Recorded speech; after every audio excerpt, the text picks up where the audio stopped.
If you like duck hunting and attracting waterfowl to your property, you found the right video. We're talking all things draining beaver swamps and planting rice to attract waterfowl. A little bit longer video, but there's a lot of information in here you're not going to want to miss.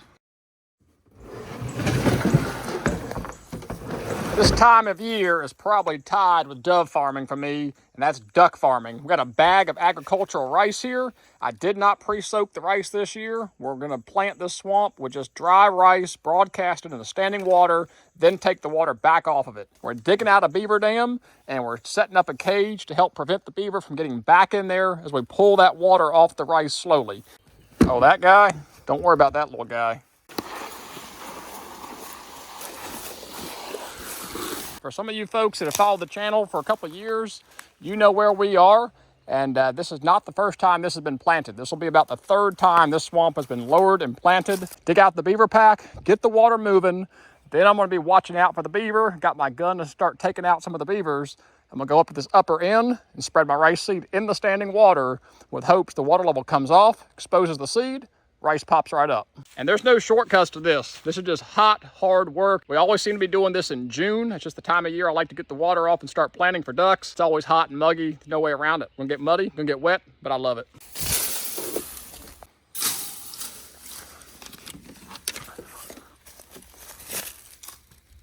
There's just no easy way to slice this. It's a lot of work. I got all the sticks off the backside.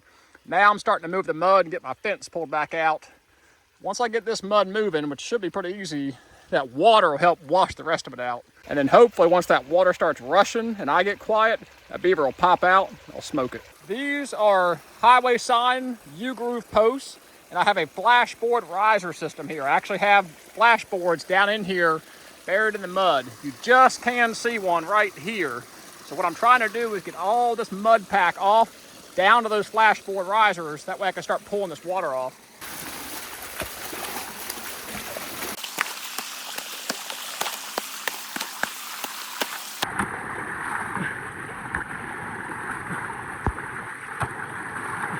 Now we're moving some water. Let's talk rice. This is an agricultural rice. This is diamond variety. I've planted both diamond and Rex. It's kind of all the same. I've never seen a difference in the two, but it's important to note it's agricultural rice, not wild rice. Big difference. In years past, I have pre-soaked my rice for a couple days in a cooler to go ahead and get it really soaked to help speed up germination. This time I'm doing it a little bit different. I'm actually going to broadcast the rice in the standing water, let it soak in the swamp for a couple days as this water level starts to come back off. So the rice will be soaked before being exposed on the mud flat. I'm just not pre-soaking it. I'm going to throw it out dry, and it should sink just fine. The empty holes will float, but the rice that's viable should sink right to the bottom. This rice is a 90-day maturing crop. Unlike Japanese millet, which is great for planting duck swamps, it matures out like 50, 55 days. Rice is much longer, 80 to 90 days. So I'm at the end of June. I like to do my duck plantings at the end of June, first week of July for rice. I like to plant as late as I can, staying out of the frost window. So planting late June, early July for a 90-day crop seems to work really well for me. I avoid any frost potential by having this matured out come late September. I'm gonna head to the upper end, start throwing out some rice. Taking my non-semi-automatic, not black rifle with me, just in case I see a beaver. So a huge advantage to planting while the pond is full and broadcasting the rice is we can float our rice seed around. Once you drain this down to a mud flat, you've got to carry buckets or a bag spreader around with you, which is really heavy, and you can't get all 50 pounds around with you at one time. So by leaving it full, I can just drag this tote around all 50 pounds, make spreading it a lot easier by leaving this swamp full when we go to spread. This is the upper end. There's a lot of buckbrush, tag alder, real swampy, shallow water up here. We're actually treated and knocked back a lot of the lily pads. Most of what you see is algae, not lilies. As you turn, there's a lot more lily pads. That actually makes it more difficult for seeding because the rice actually sits on the lily pad and doesn't fall at the bottom. So knowing I was going to plant this upper end, I treated and killed off a lot of the lilies all the way back up in this brush. And this water is about 2 feet deep. It's just up to my knees, maybe 2.5. So I know I need to take at least 2.5 feet of water off this swamp to expose this upper end. That's still gonna leave plenty of water out in this open swamp for the ducks, so I don't drain this whole thing too dry and run all the ducks out of here. From a planting standpoint, it doesn't get any easier. We're simply just taking the rice and broadcasting it into the water. Some of the holes float, but the viable seed sinks right down. You can see about 3/4 of that, if not 90% of it, all sank to the bottom. Just a few holes are floating around. So it'll soak in the bottom of this swamp for a couple days. As the water comes off, it should germinate and sprout and come right up. And you don't want to seed it too thick and heavy, because overcrowding creates a lot of competition and a fight for the same nutrients, and you'll end up with a bunch of crowded, stunted plants. You don't want that. So don't be afraid to go ahead and scatter it a little thinner to maximize that seed production. And I like to seed in front of me, so as I walk through the algae and the lilies, I'm actually knocking that seed off back to the bottom. So seed out in front of you and then walk through it.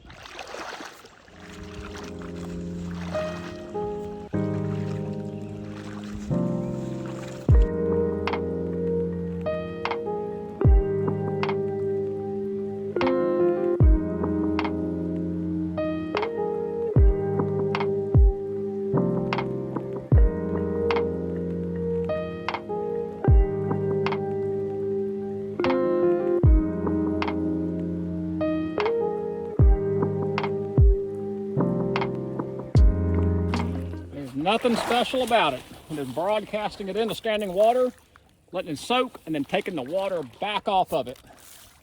I get asked a lot, can you plant it just in standing water? And I have never had good luck with that. The one place I had some germination, the water was less than 2 inches deep. So I would highly discourage planting in standing water over 1 inch deep.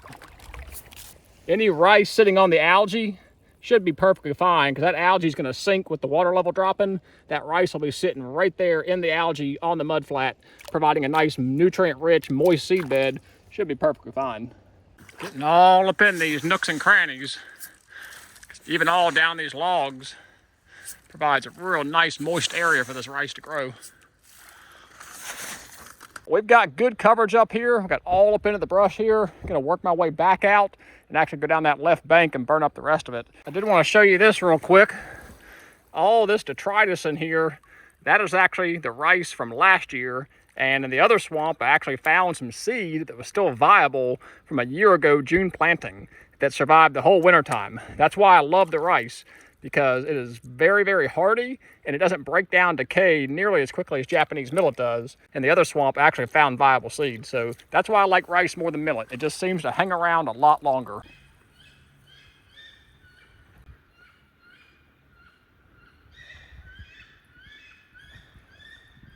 If that doesn't get you excited, I don't know what does. Wood ducks up in there raising canes, squealing while I'm out here planting rice for them. So that makes me smile. Just in the, I don't know, 45 minutes to an hour, we've already dropped this water level like 4 or 5 inches, and you can see what's gonna happen here. That rice sitting right there on the bottom of that organic layer, about 3-4 inches deep.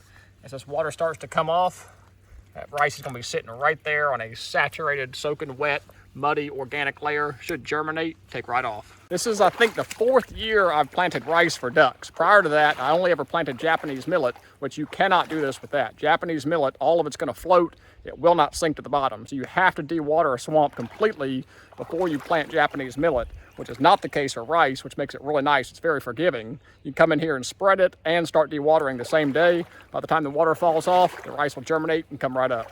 And that will do it. Getting the last of it out here. Water is dropping quickly. I can tell by the stump in the tree here, water is down like 6 to 8 inches in about an hour. So this rice should have a good day to soak, probably a little bit more than a day in some areas. And then with these 90-degree temperatures, it should germinate in no time. Out here 24 hours later, gonna check on our cage. I got the pup with me today, so we will not be shooting beavers. She is not gun broke yet, but that is okay. Let's see how we're looking, see if we kept the beavers out for at least one night. I hear water running.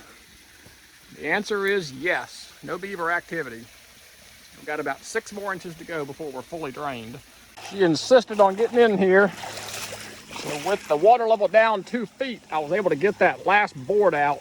So now we'll be able to drain it to max potential. So we'll drop another 6 inches, I'd say, off of this swamp. So we'll go look at the upper end and see what 6 inches will look like once the water drops. And the last piece of fencing up here. So now we are completely fenced off, front, back, sides. Took the board out.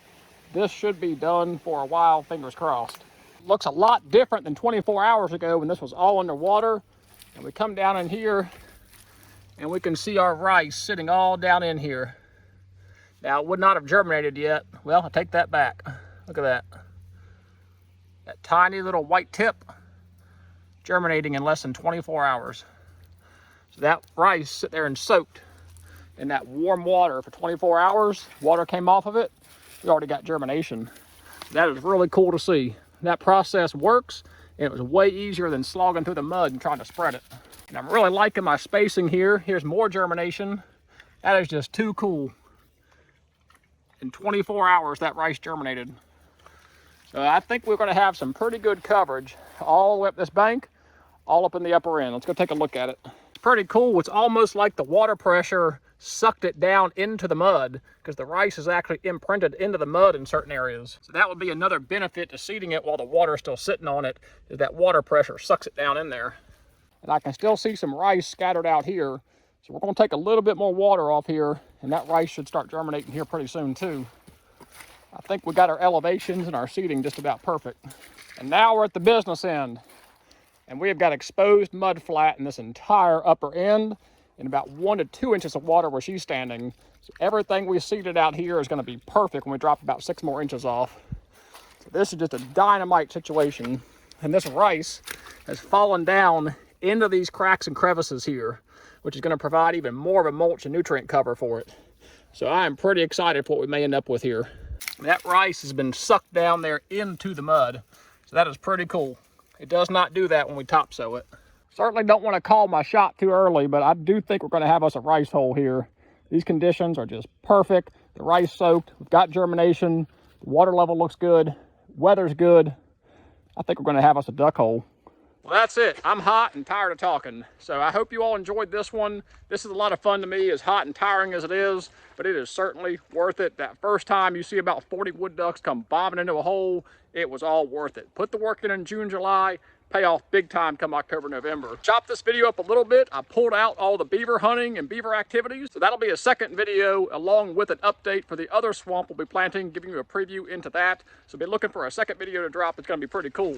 I smoked a few beavers, give you a little heads up there. But until the next video, I really appreciate you guys watching. God bless, take care.